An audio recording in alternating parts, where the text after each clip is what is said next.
গতকাল কুরবানির দিনে একটা কুরবানি দিছি, এটারও ভুড়ি ধোয়া লাগিছে।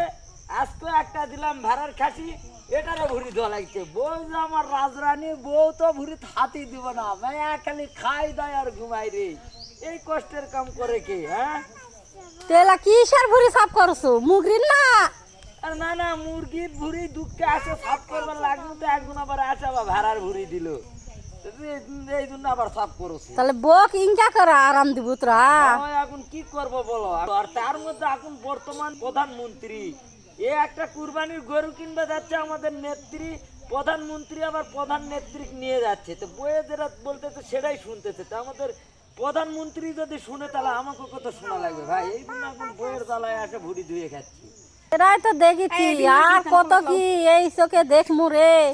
তোরা বক ইনকা করে আরাম দিচ্ছু। যাই হোক বন্ধুরা, এটা হলো আমার চাচাতো ভাই হয়, খুব রসিক মানুষ। দেখে আবার চেহারাটা দেখা আবার বন্ধুরা দেখুক।